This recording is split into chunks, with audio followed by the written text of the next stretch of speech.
Things in Naruto's life have never been smooth or simple. It's been like this since his parents had died shortly after he was born, his father's former student bursting into the house and attacking both of them. His mom died shielding him from the man's attacks before his father died taking out the attacker. Since then he's been moderately looked after by his godmother and godfather in shifts until his godmother couldn't handle it and left it all up to his godfather.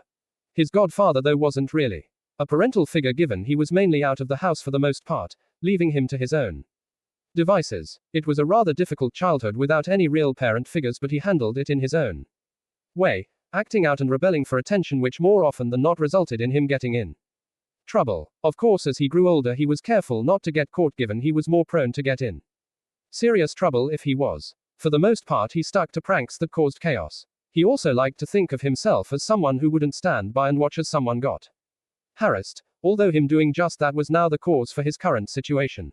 It all started when he saw a woman crying out for help as a man grabbed at her, trying to pull her back into his car. All he did was pull the man back away from the woman, but the man, after trying to take a swing at him, had fallen down due to how drunk he was and hit his head. He wasn't sure how or why, but he had ended up being the one arrested and sued by the man, resulting in him being arrested for assault despite the man's actions. He had wanted to speak out. How the man had some control over the cops, them having called him sir and acted nervously around him while they followed his orders, but considering that the control he had control over them, he doubted it would get him anywhere. Now because of it he was on a train headed towards Tokyo, as after everything he had been expelled from his school and Shujin Academy, a school in the area that his godfather had found out was the only one willing to accept him despite him being on probation. It didn't surprise him that Jiraiya had shipped him after a friend of his, given Jiraiya almost seemed to jump at any opportunity to not be around. Though at least this time it seemed Jiraiya was worried for him, as he hadn't been his smirking self when he did send him off. He just set up things, gave him a letter to give to his friend, and even surprised him by giving him a hug. He couldn't help but sigh as he ran his hand through his red spiky hair that went out in every direction, fixing the spiky bangs that framed his face while his blue eyes flatly and tiredly looking up at the ceiling of train car he sat in on his way to Shibuya, as he'd be living in that part of Tokyo for the next year. The new outfit he had to change into felt weird, as Jiraiya had made him change into Shujin Academy's uniform before leaving, as he had mailed everything else of his up to the place he'd be living. The outfit didn't look bad, as it was a buttoned-up black blazer with red buttons that had the school's logo on the breast pocket, a white turtleneck that had 2 marks on the collar to show he was a second year, a pair of black and red plaid pants, and a pair of black shoes to finish it off. He also had been given a pair of non-prescriptive black framed glasses by Jiraiya, as he had claimed they would help make him look unassuming, so he didn't draw much attention. "Ladies and gentlemen, thank you for riding with us today," a woman on the intercom started to say as it turned on. "We will be arriving in Shibuya shortly. This is the last stop for this line. Please transfer here for all subway lines. The doors to your left will open," she added before he leaned back in his seat and frowned a bit. "Are you for real? A mental shutdown?" a girl asked as he looked up to see 2 high school girls talking across from him near the door. "It's the truth," the other insisted, as her friend still looked unbelieving. "To a person though, that's gotta be a joke," she said in a skeptical tone before she shook her head with a smile. "You really love all that occult stuff, don't you?" she asked as the 2 of them laughed, making Naruto wonder what they were talking about, as it sounded familiar, as if he's heard it on the news before. Though before he could think more on it, he noticed they were quickly pulling into the station. As he got off the train, off to find the train that would transfer him to Yongan-jaya, bag on his shoulder, he was a bit taken back by the amount of people walking around on the main streets of Shibuya. Thankfully, he had gotten a map to where he needed to go already prepared on his phone as he made his way over to where he needed to go. "What is this?" he thought, confused, as he heard the chime of an app before noticing that one had popped up over his map. The logo of it was red and black with an odd eye with a star pupil. He was even more confused as it seemingly activated and grew to cover his entire screen. "Okay, I know I cannot have a virus on this thing, so what the hell is this thing?"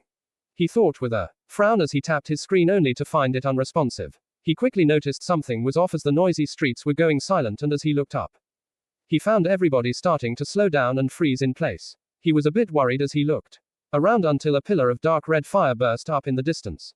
Unmoving as the fire grew, he watched before it seemingly took on the shape of a large human shaped figure before a pair of massive bat-shaped wings shot out behind him at its waist level.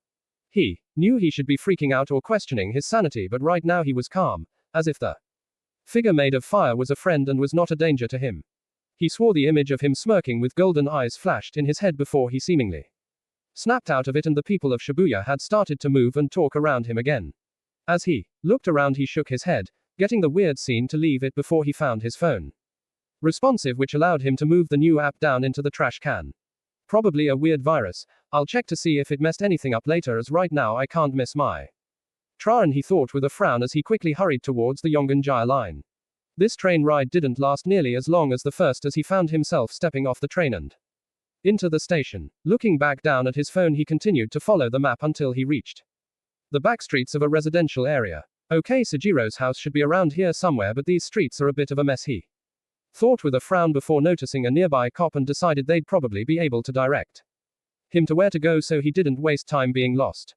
Excuse me, sir? Naruto asked before the cop looked his way. Yes, the cop asked as Naruto rubbed the back of his neck. Do you happen to know how to reach this address? Naruto asked, holding out the paper that had Sujiro's address written on it. You just want to get to that address? It's in an alley a bit further down this street. Take a right. After that apartment with the stairs and you should be able to find it, the cop said as Naruto smiled and nodded. Thank you very much, officer, he said before continuing to walk down the street and turning. Once he passed the apartment complex that the cop had described, he noticed there was only one house in this alley, and as he walked up he saw the nameplate read Sakura, as in Sujiro's last name. Deciding not to wait, he rang the doorbell only. After a minute or so, no one came outside, which made him wonder if he had gone out.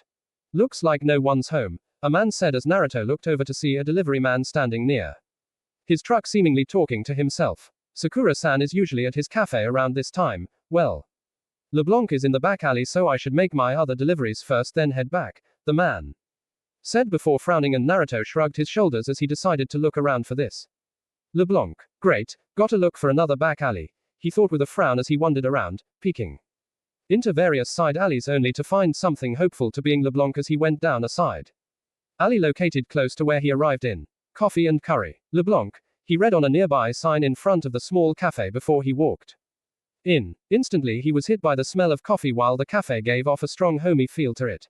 He noticed only 3 people were in the cafe, 2 in a booth and 1 with an apron on a chair at the bar, while the TV talked about how a transit bus drove down the opposing lane with others on board. How frightening, the old man at the booth said as the old woman nodded. What could be going on? Didn't something similar happen just the other day? She asked as the man at the bar frowned and tapped his pen on the newspaper in his hand. Vertical is the name of a shellfish used for farming pearls, the man said more to himself before noticing he was standing there and waiting. Oh, right, they did say that was today, the man said as he set his newspaper on the bar behind him and stood up. We'll be going now. Payment is on the table, the old man at the booth said as he and the woman stood up. Yeah, thanks for coming. The man he quickly figured to be Sujiro, given the apron, said as the old man nodded. This place is in the back alley, so there's no worries of a car crashing in here, he said, making Sujiro raise an eyebrow at what now? He asked, confused what the man meant. There's been a string of those rampage accidents, you know. I just hope that none happen around here, the old man said as Sujiro waved it off. It's none of my concern, he said, making the old man chuckle a bit.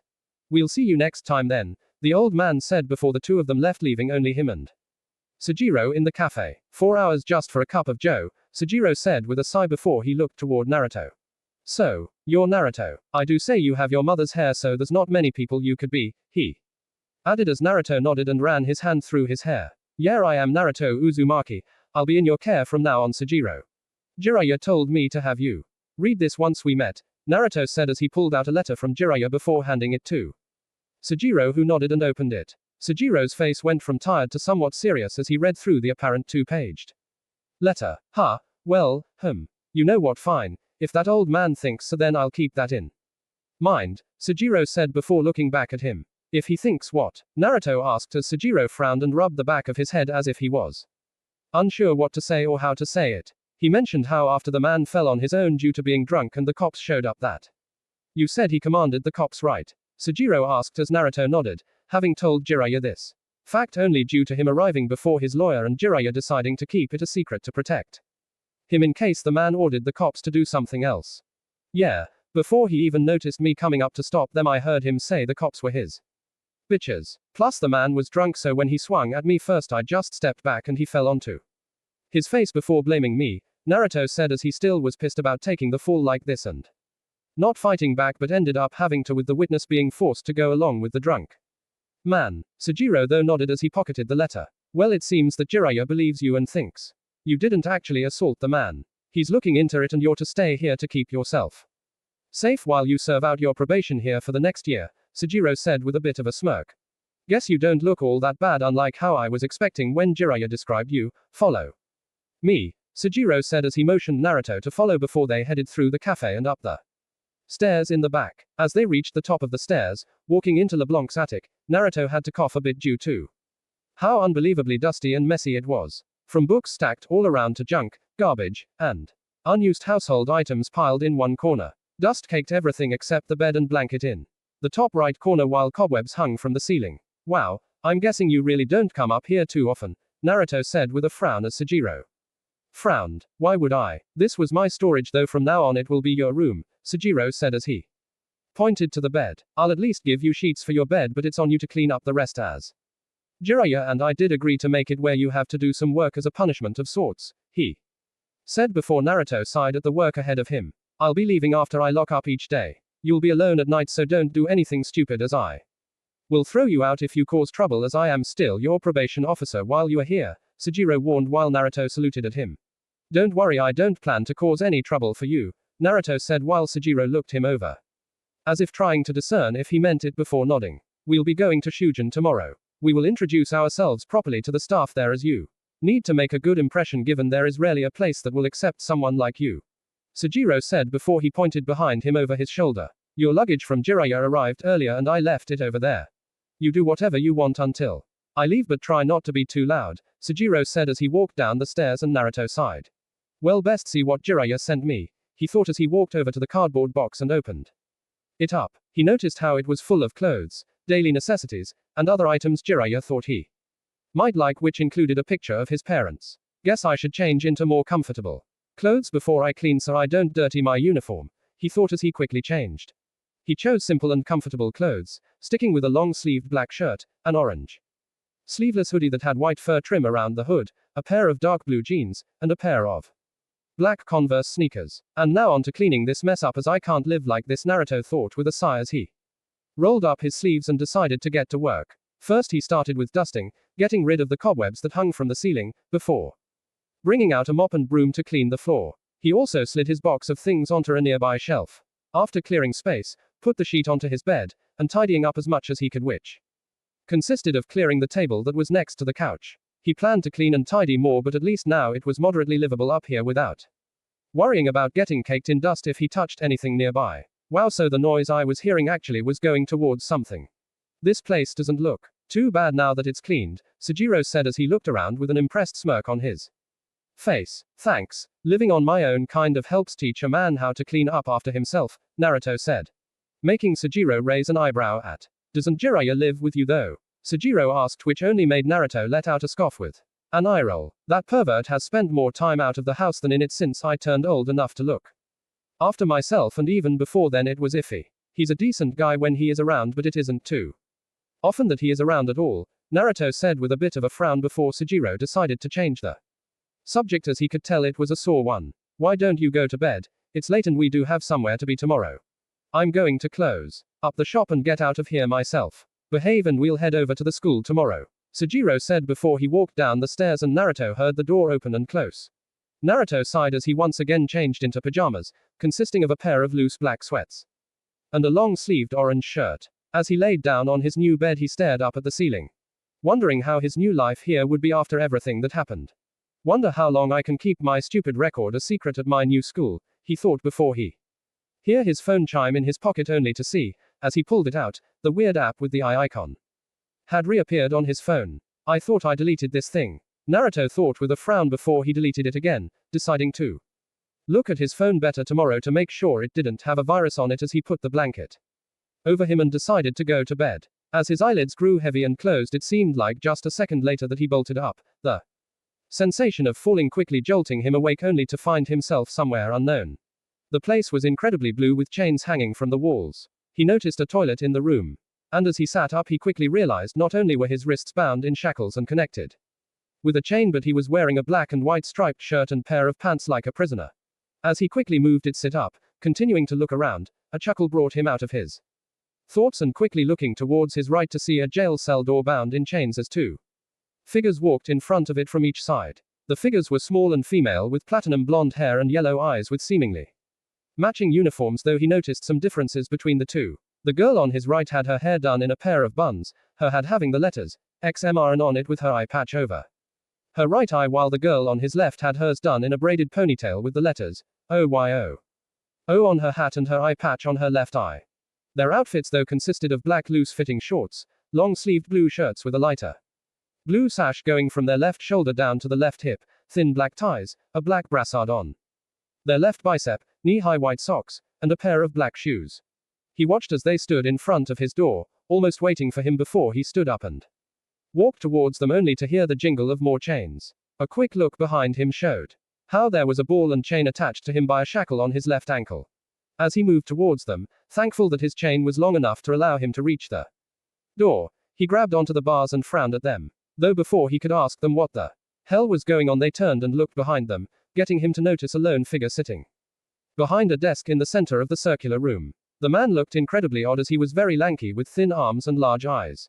He had gray hair which was balding with long pointed ears and an even longer and pointier nose. He was dressed rather well in a black suit and white gloves as he smiled widely at him. Trickster, the man's voice being deep as he held out a hand from behind his desk. Welcome to my velvet room, he said as Naruto frowned and looked at him.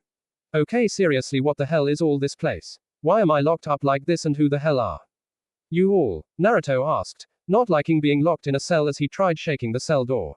So you've come to inmate, the girl on the right said, her voice having a somewhat cocky and confident tone to it as she looked at him. The you in reality is currently fast asleep. You are only experiencing this as a dream, the one on the left added, her voice being very calm and almost emotionless as she too looked at him. You're in the presence of our master. Stand up straight, the right one ordered as the man in the center nodded and looked back at him. Welcome. I am delighted to make your acquaintance. This place exists between dream and reality, mind and matter. It is a room that only those who are bound by a contract may enter. I am Igor, the master of this place, so remember it well, Igor said, somewhat answering his questions, but still avoiding her at the same time. I summoned you to speak of important matters. It involves your life as well, Igor said as Naruto frowned at him. Important matters? What the hell are you talking about? Naruto asked as Igor looked around the room. Still, this is a surprise. The state of this room reflects the state of your own heart. To think a prison would appear as such. You truly are a prisoner of fate, Igor said as Naruto dryly laughed and rolled his eyes at him. Yeah, guess that's what happens when I've been arrested for doing the right thing by a corrupt adult. Also, I don't believe in fate, old man, Naruto said as he stared Igor down, making the man chuckle and nod. In the near future there is no mistake that ruin awaits you, whether you believe in fate or not, Igor said, making Naruto frown. What do you mean by ruin? Naruto asked as Igor nodded. I speak of the end to everything. However, there is a means to oppose such a fate. You must be rehabilitated. Rehabilitated towards freedom. That is the only means to avoid ruin, Igor explained, as he interlocked his fingers in front of him. Do you have the resolve to challenge the distortion of the world? He asked as Naruto frowned and nodded. Yeah, as I'd rather avoid this ruin or whatever you think is to come, Naruto said, making Igor chuckle as he held out a hand towards him again. Then allow me to observe the path of your rehabilitation, Igor said before Naruto watched the two girls fully turned back towards him and stand right in front of him.